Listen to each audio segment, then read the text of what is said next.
Eu quero chamar aqui no palco, então, para debater o assunto revenge porn, sexting, peladismo na internet, etc. Primeiro a Dani Arraes, que é sócia fundadora da Content.você e do Instamisha, maravilhosa. Bem-vinda, Dani. A gente teve uma falta do Daniel. O Daniel, ele ia trazer alguns dados de uma pesquisa que ele tinha feito sobre o assunto, mas ele teve um probleminha, não vai poder estar aqui com a gente, mas acho que a mesa vai ficar bacana com vocês três. Então, vou chamar agora a Estela. Estela, vem pra cá. A Estela criou um aplicativo para vítimas de revenge porn. Então, se você já foi vítima disso, baixa o aplicativo da Estela. Tudo bom? Bem-vinda. Que é o For You. Sente aí, Estela. E para fechar a mesa, Bruno Ferrari, editor da Época. Vem pra cá, Bruno. Bruno. Não, nem fui eu. Bem-vindos. Então, bom, a gente papeia um pouco e depois abre para pergunta? Oi? A gente conversa um pouquinho e depois abre... Então tá, então eu vou deixar vocês com a Dani Arraes. Bom papo. Oi, gente, boa tarde. Um prazer estar aqui no YouPix com vocês. Eu vou me apresentar, eu sou Daniela, sou jornalista e sócia da Content, uma empresa que faz projetos para a internet. O principal deles é o Instamission, que é um projeto de missões fotográficas no Instagram.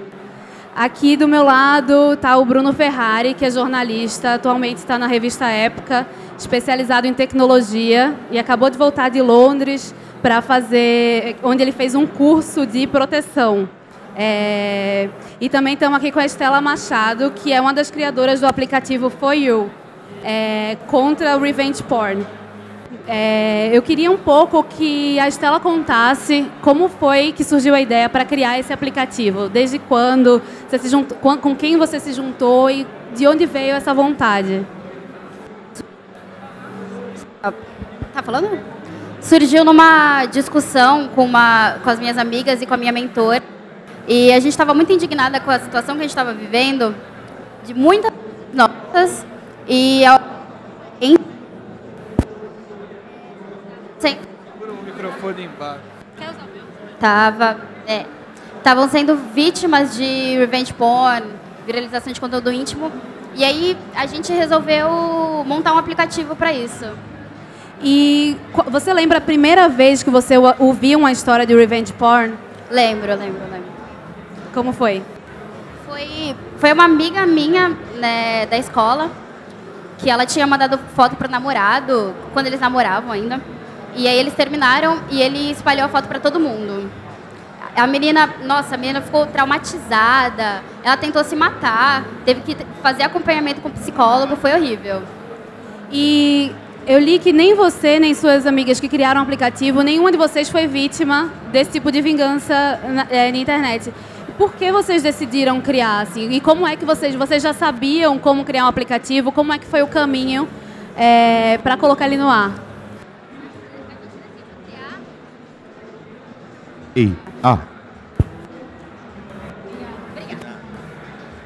A gente decidiu criar o aplicativo porque muitas pessoas próximas estavam sofrendo disso e é um absurdo.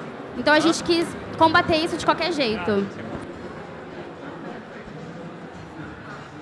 Tá. E a gente não tinha nenhum contato com a tecnologia antes disso. A gente não sabia programar, não sabia fazer nada. E aí como é que vocês aprenderam?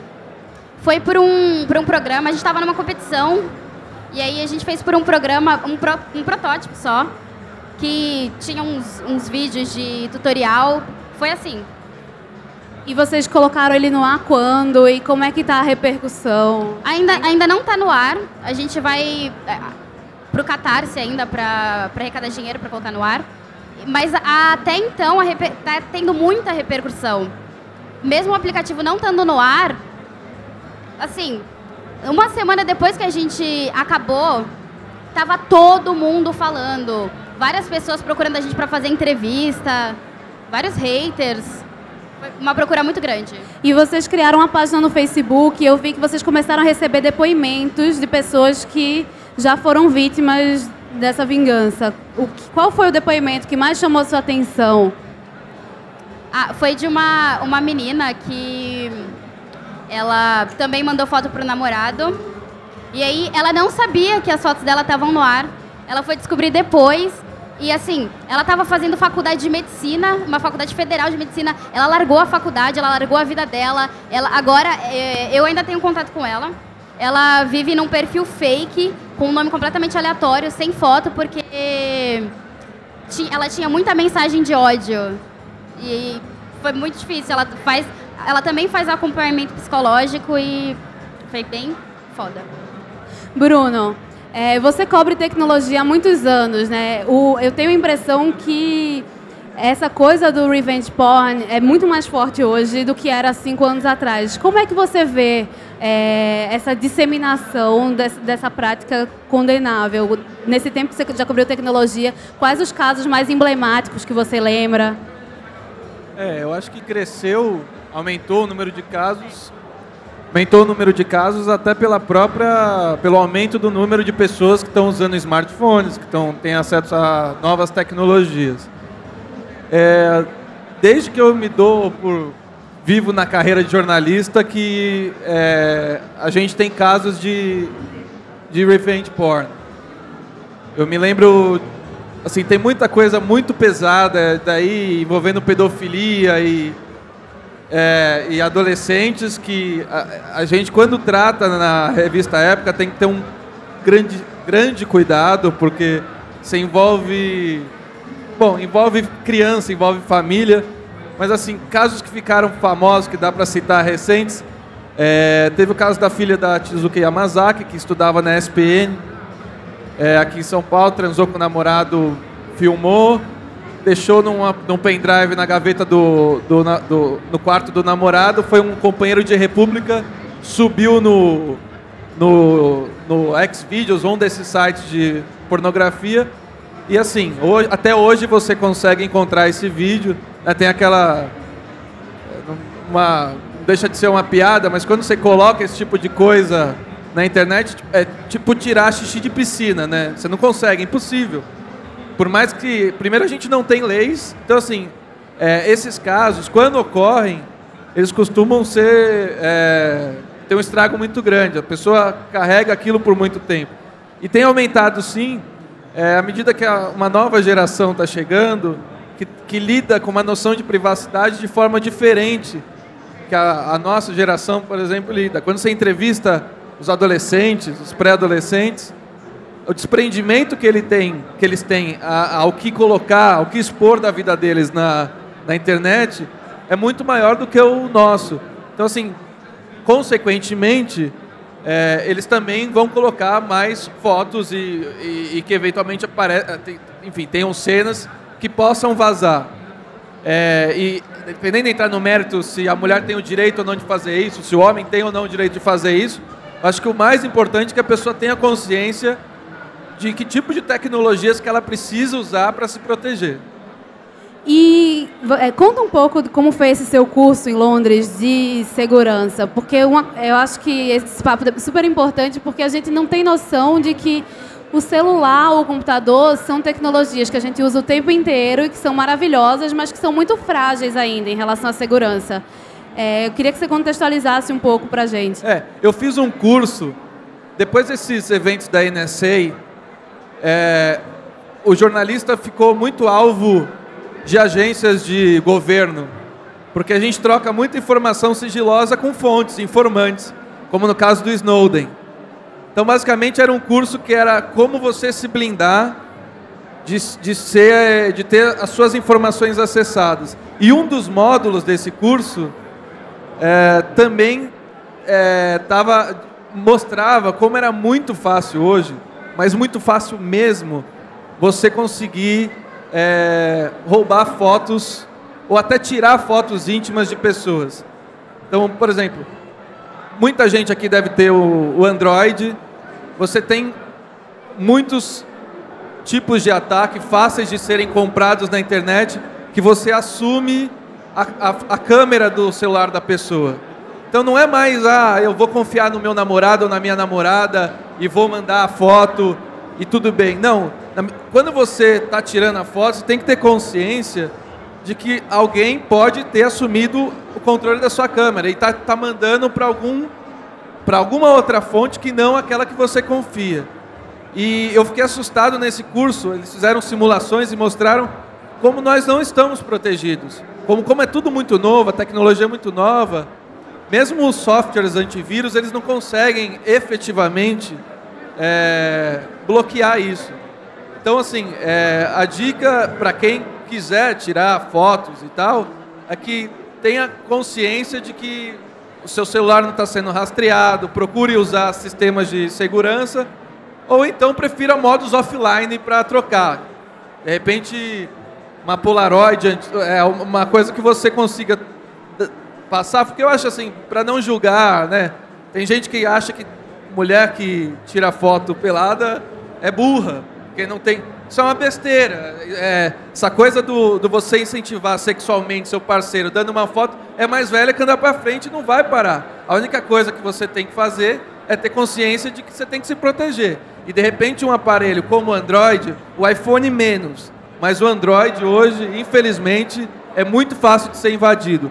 Pode ser por uma quadrilha que queira roubar suas fotos para depois fazer chantagem. Pode ser para um adolescente mais espertinho lá do colégio que manja de programação, desenvolve lá um ataque e rouba a foto da menina para espalhar para o colégio, ou do rapaz para espalhar para o colégio inteiro. Então tem que ter muito cuidado, porque a gente realmente hoje está numa fase do desenvolvimento tecnológico que os smartphones principalmente estão desprotegidos. E a gente estava conversando ali um pouco antes que, além desse cuidado tecnológico, que é mais a sua abordagem, você estava falando da questão de conscientizar as pessoas e educá-las sobre essa questão. Queria que você falasse um pouco sobre isso. Sim, tipo, eu acho que as pessoas têm que se proteger? Talvez, mas eu acho que as pessoas deviam ser mais conscientes em relação a isso. E, na minha opinião, esse é um assunto que não é levado com seriedade por ninguém. Não só pelas autoridades, mas pessoas. As pessoas não têm consciência de que espalhando uma foto tem que estar matando alguém. Gente, tem pessoas se matando por causa disso. E não isso poucas. É um assunto muito sério. E não foi uma pessoa, são várias pessoas que chegam a cometer o suicídio. Um dia, um babaca resolveu passar as fotos para todo mundo. As pessoas têm que ser mais conscientes disso. Mas o que eu acho muito louco também é que o caso da Fran, por exemplo, de repente as pessoas começam a receber aquele vídeo e de repente vira um meme. As pessoas começam a postar na internet fazendo um gesto que ela fazia no vídeo. Ridicularizando. Ridicularizando, e essa fronteira aí também é muito tênue, né? Porque as pessoas se apropriam de uma coisa. Eu acho que todo mundo, se colocando no lugar da vítima, não faria isso, mas tem uma coisa, um sentimento de manada na internet, às vezes, que acontece, que todo mundo está ali compartilhando e, de repente, aquilo vira uma piada e se esquece que por trás daquela piada existe uma pessoa cuja vida está destruída, pelo menos momentaneamente. Como é que vocês veem isso? Assim, como é que dá para a gente se conscientizar de que essa história é grave, é cada vez mais grave e que não dá para virar piada, talvez? Eu acho que, primeiro, uma coisa que eu acabei não falando de ter aumentado. O WhatsApp é um divisor de águas, com perdão do clichê, porque é o seguinte, eu recebi o vídeo da Fran, possivelmente de umas 15 fontes diferentes, sem eu querer esse vídeo. Quer dizer, você está dentro do grupo do futebol, você está dentro do grupo do pessoal da faculdade, você está dentro do seu grupo da sua família, e é impressionante como os mesmos vídeos vinham de fontes sem você querer. Então, assim, é muito pior, porque às vezes a pessoa não está procurando ver uma foto de uma pessoa que não queria se expor exposta. Mas ela surge literalmente, né? Quando você recebe o WhatsApp, muitos celulares ele já salva direto no seu álbum de fotos. Eu acho que é uma conscientização muito difícil. Eu acho que vai levar muito tempo, mas eu acho que ela vai começar a acontecer e eu acho que grupos feministas têm um papel fundamental nisso, que é mais ou menos a ideia de você... Desculpa abrir para outro, mas assim, eu escrevi uma matéria essas 2 semanas falando do Mussum, como o Mussum não existiria hoje como personagem. O Mussum era um personagem que lidava com o racismo de uma forma que seria inaceitável hoje em dia. A gente ama o Mussum, mas ele é um fruto do tempo dele. Ele não tem mais espaço agora. É importante que isso seja bem claro. Eu acho que no caso das Frans da vida, vai ter que ter um processo de conscientização que vai demorar. E eu acho que precisa ficar batendo na tecla para as pessoas, a hora que receberem esse tipo de conteúdo no WhatsApp, falar, pô, vou apagar, cara. Não vou passar isso para frente, porque isso é uma puta de uma sacanagem, entendeu? Pra mim, as pessoas tinham que ser ensinadas a ser menos machistas, né? Por que alguém viraliza a foto de uma menina? Na maioria é homem, porque até agora eu lido com isso e não vi nenhum caso de menina que espalhou foto do namorado. Porque o homem acha que é propriedade dele. A mulher é propriedade dele. Então ele acha que tá no direito de espalhar uma foto. Não tá. Não tá. A gente tem que ensinar a ser menos machista. Essa é a minha opinião. E vocês acham que a falta de uma punição mais severa para quem dissemina esse tipo de conteúdo contribui para que mais gente faça isso? Porque hoje em dia, a maioria dos casos conseguem ser enquadrados como difamação dentro da Lei Maria da Penha, né? Porque tem uma história de que é consentido, então as pessoas têm uma relação. Não é o caso da Carolina Dickmann, que até virou uma lei, que aqui naquele caso ela teve as suas fotos roubadas. E até está se falando agora, tem um projeto de lei para uma Lei Maria da Penha ter um desdobramento virtual para que esses disseminadores consigam ter uma punição. Você consegue contar para a gente um pouco de algum caso em que efetivamente alguém tenha sido punido por espalhar vídeos ou fotos?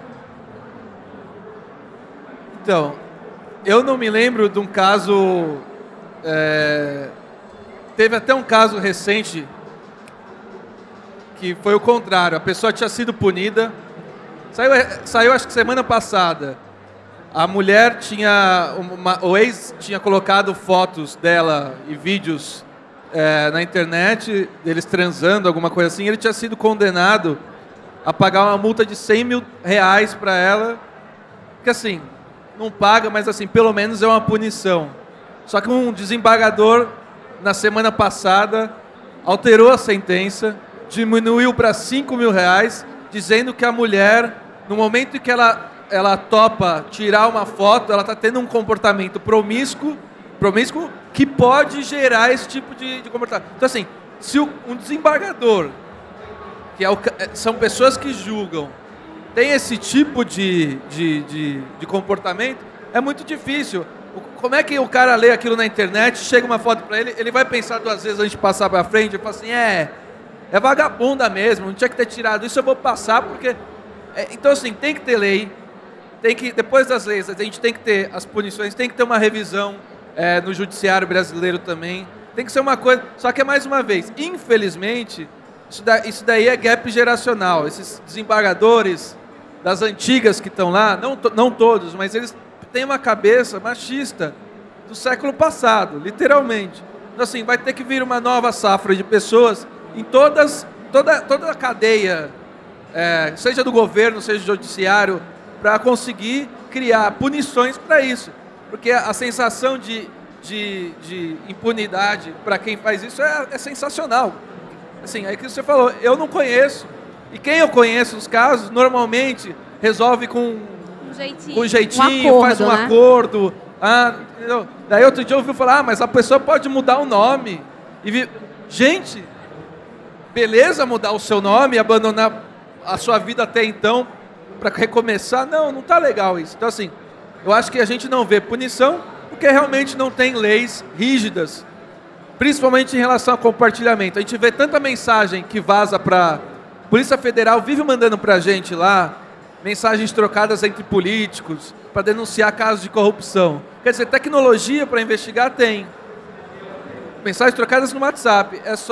É uma questão de você criar uma lei e começar a ir atrás dessas pessoas. É um primeiro passo que a gente ainda não deu. E nessas histórias que você tem recebido na fanpage das pessoas contando, você já ouviu alguma história de superação, de gente que passou por isso e deu a volta por cima? Porque as que eu acompanhei até agora, fora as pessoas que se mataram, que desenvolveram distúrbios, depressão, eu ainda não vi uma história de alguém que resolveu peitar e dizer assim, o corpo é meu, eu faço o que quiser. Você já viu algum assim? Eu já. E... Engraçado que essas histórias de superação são que motivam as outras meninas. E Mas foi difícil. A gente olha o final, fala que, nossa, superou, que legal, já passou. Não é assim. E elas contam o quê? Elas contam que demora muito tempo, que elas ficam com vergonha. O que é que elas contam na Elas intimidade? contam que é o trauma que elas não vão superar. Elas superaram, só que aquilo vai estar ali, sempre. E todo mundo fala que é muito difícil, muito difícil. Todas que eu acompanhei até agora tiveram que ir no psicólogo mesmo, porque não conseguiram sozinhas. E elas falam também do que os pais, do que a família fala sobre isso, porque eu acho que também virou uma questão, né? Porque tem família que vai querer esconder, tem família que não vai querer apoiar a menina numa denúncia também, né? E é uma coisa tão velada que ainda é difícil até no âmbito familiar. Elas contam um pouco sobre isso? Contam e, pelo que eu me lembre, ainda bem, né, que em todos os casos a família meio que estava do lado dela, sabe? Pra buscar justiça mesmo. Mas com certeza deve ter família que não apoia. Aí é uma dor a mais, né? Eu acho que vamos abrir para pergunta, ver o que o pessoal quer falar. Não sei se tem... Alguém quer fazer pergunta? Um minutinho. Eu acho que eu vou ali.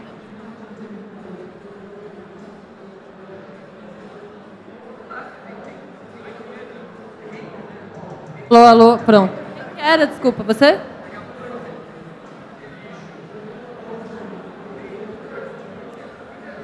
Eu queria falar que, né, apesar de não haver uma tipificação penal específica que diga que é crime compartilhar fotos, a não ser que seja de menor de idade, né, porque entra no compartilhamento de pornografia infantil.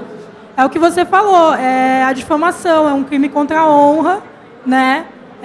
Complica um pouco porque a própria vítima tem que fazer uma queixa-crime.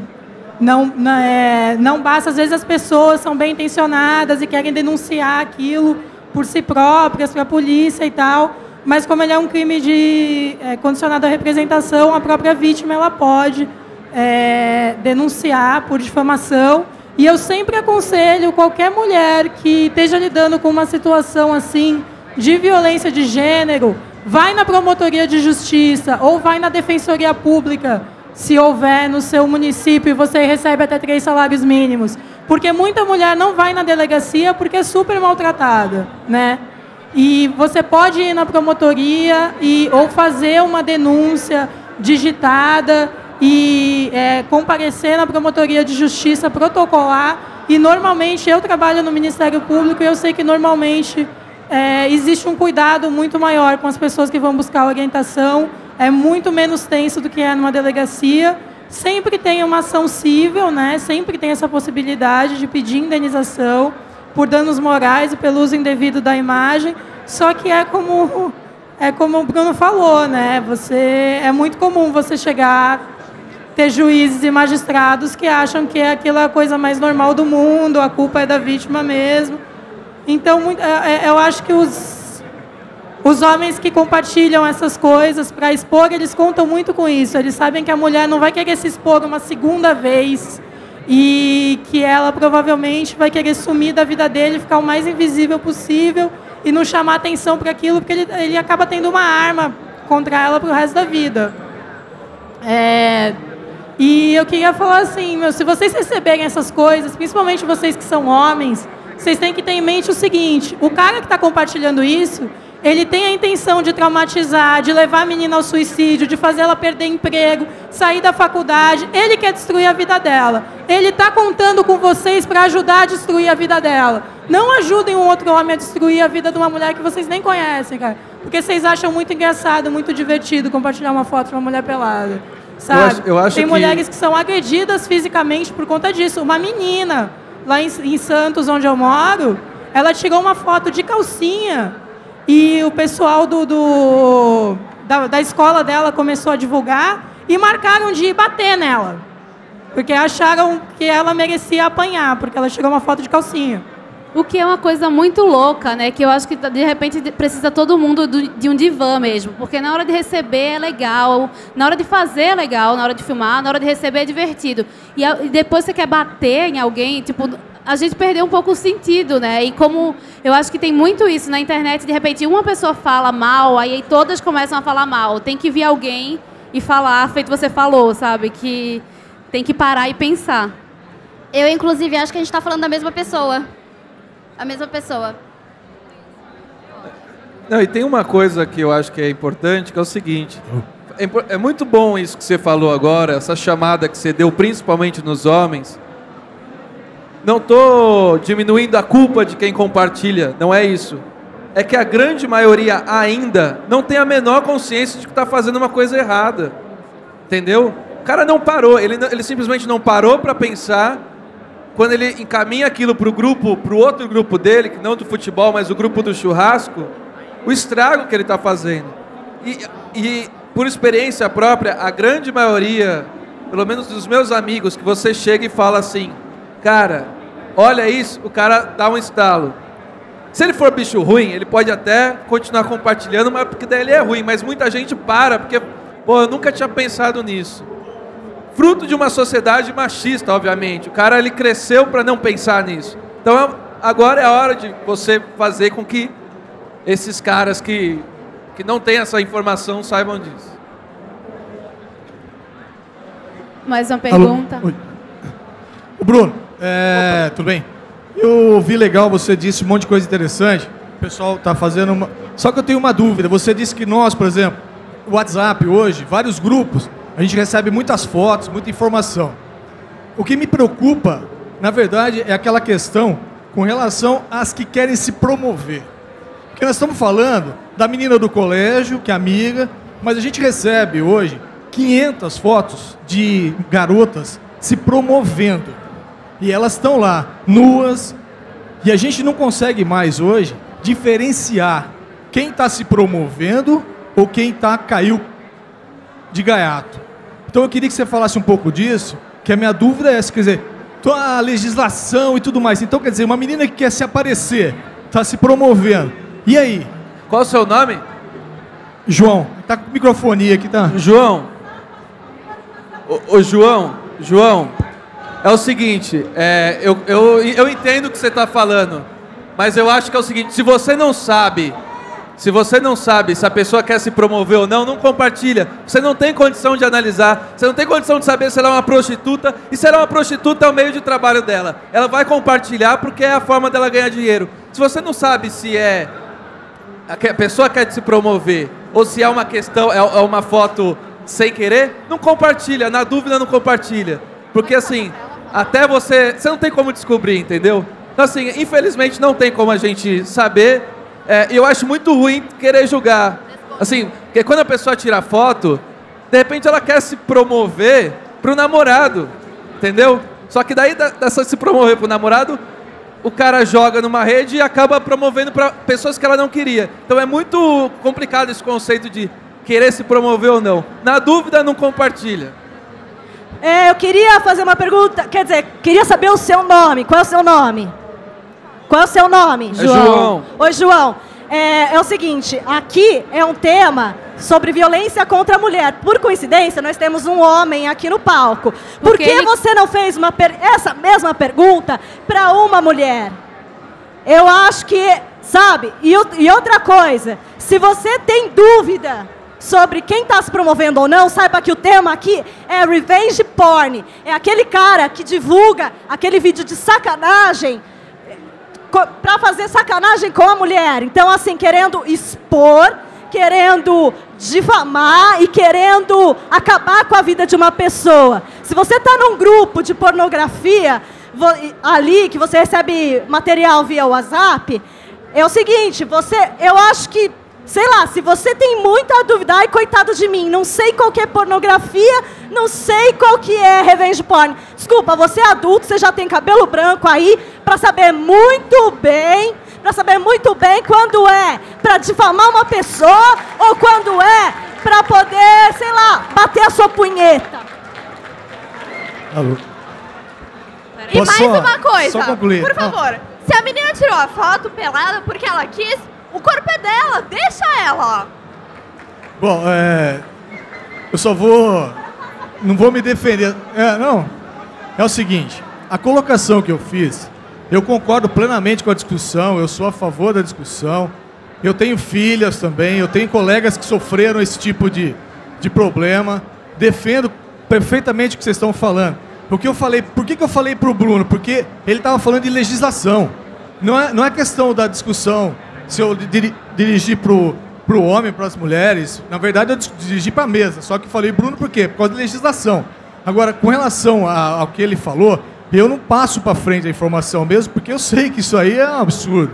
Então, gente, eu só levantei a questão porque hoje, no WhatsApp, as pessoas se promovem. E manda. E a moçada acaba fazendo isso. Você está correta, completamente com a razão.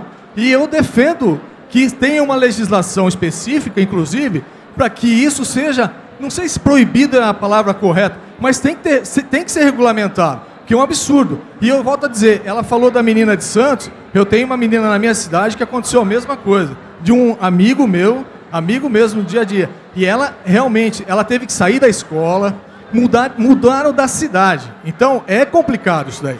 E eu concordo com vocês, tá? Eu não faço esse tipo de coisa. Obrigado. E ainda tem uma questão que a maioria das vítimas de revenge porn são adolescentes. Adolescente está em formação, adolescente está com dúvida, está com angústia, está em insegurança. Às vezes dá vontade de dizer assim, ó, vai passar. Daqui a pouco vai passar, ninguém vai lembrar, por mais que tenha internet, mas viva a sua vida e não se importa com alguém que quis acabar com ela, sabe? Mas eu acho que a gente parar e pensar antes de postar e antes de passar para frente é o primeiro passo. Eu acho que a gente tem espaço para mais uma pergunta, tem aqui, e a gente tem que encerrar, infelizmente. Pessoal, a gente está sem tempo. Cara, última pergunta. Mais uma. É a última. Ali, Bia. Pergunta.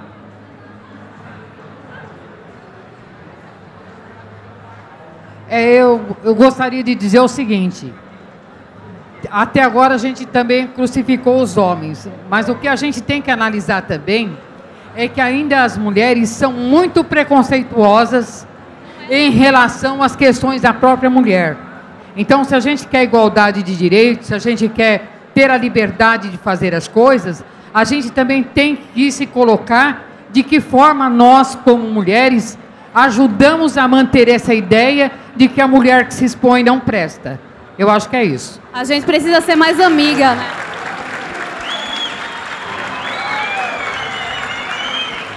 Gente, muito obrigada. Por mim, eu passava a tarde inteira trocando ideia com vocês. Obrigada pelas colocações. Sim, eu queria que... É só falando, se a gente é desunida, essa é a reflexão do machismo em cima da gente.